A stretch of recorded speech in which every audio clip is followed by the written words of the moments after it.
I'm going to show you an alternative way to skin a muskrat. An old man by the name of Charles Crump showed me this. My voice is a little messed up because I was out last night in the cold checking traps, but I'm not sick.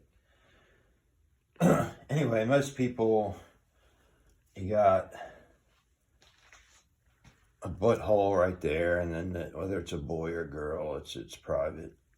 So most people go from the leg up the side of the tail, and they hook the part of the tail here on the stretcher and the part of the tail there on the stretcher. Charles said his dad taught him, I believe he was from Germany. He said you go from the leg to the butthole and the leg to the butthole, and you actually put one stretcher hook in the crotch hole and then the other stretch or hook in the tail for the back. And that gives you a little more length on the back of the hide when you stretch it, and also gives you a window to inspect the quality of the hide when it's dried. So you start here. What type of knife are you using? It's a improved Muskrat. Is it a charade? I think it said. Let me see what it says. Yeah, charade. Charade. Muskrat. Improved Muskrat. So specifically a knife for doing this. Mm-hmm. So that's how you cut it, like that. And you go straight up.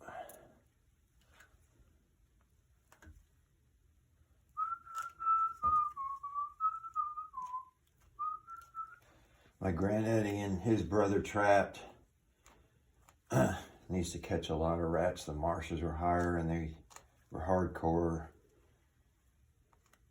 And they'd skin 50.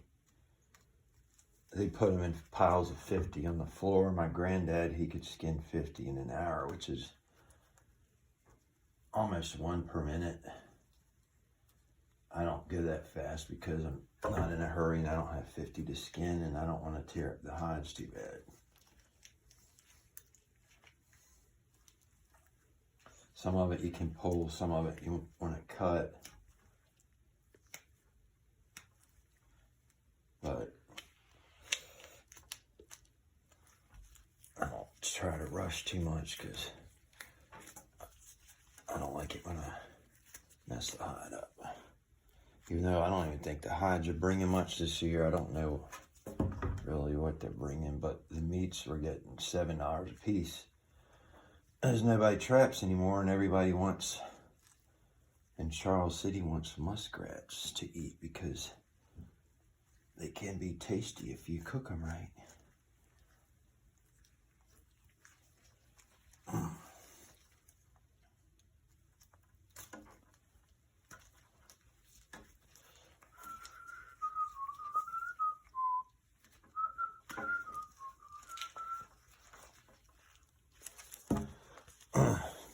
Now, I guess you could theoretically pull this part here, but I don't like it when the belly meat tears and then all the guts fall out and you have all that meat stuck to the hide, and it's hard to know where to cut it without cutting the hide because it all sort of blends together. But I usually cut it with a knife until I get past the middle of the belly. Then I kind of hold up on the rib cage, pull down. Pop up the legs, and there's a little white ear socket on each side, so you want to cut those kind of small.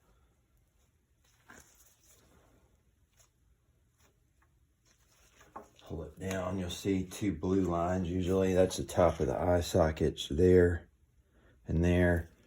So you start cutting on that blue line.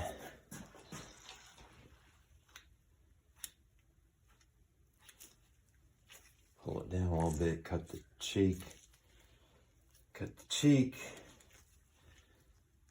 the eye socket a little bit more. Oh, am I good? Yeah, I'm good there. When I was a kid, man, sometimes if you don't get those eyes right, the holes will be big as dimes or quarters, and they might dock you on the price a little bit on that. I don't really know what they do with the head fur anyway. I don't think it would matter, but I think they still dock you on the price you get. And I sprayed these rats off last night with hot water on the garden hose to get the mud out. Hides are wet, so I'm going to lay them out to dry some before they go on the stretcher. You don't really want to put a wet hide on a stretcher, so I'll deal with that later. And here's the meat. Split this bone here, bend that like that. Usually come up here, open this up, pull that stuff down, reach in here.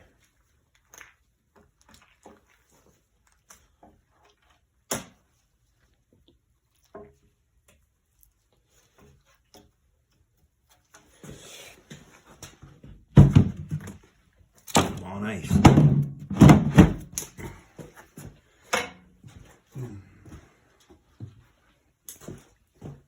And that's how we do it.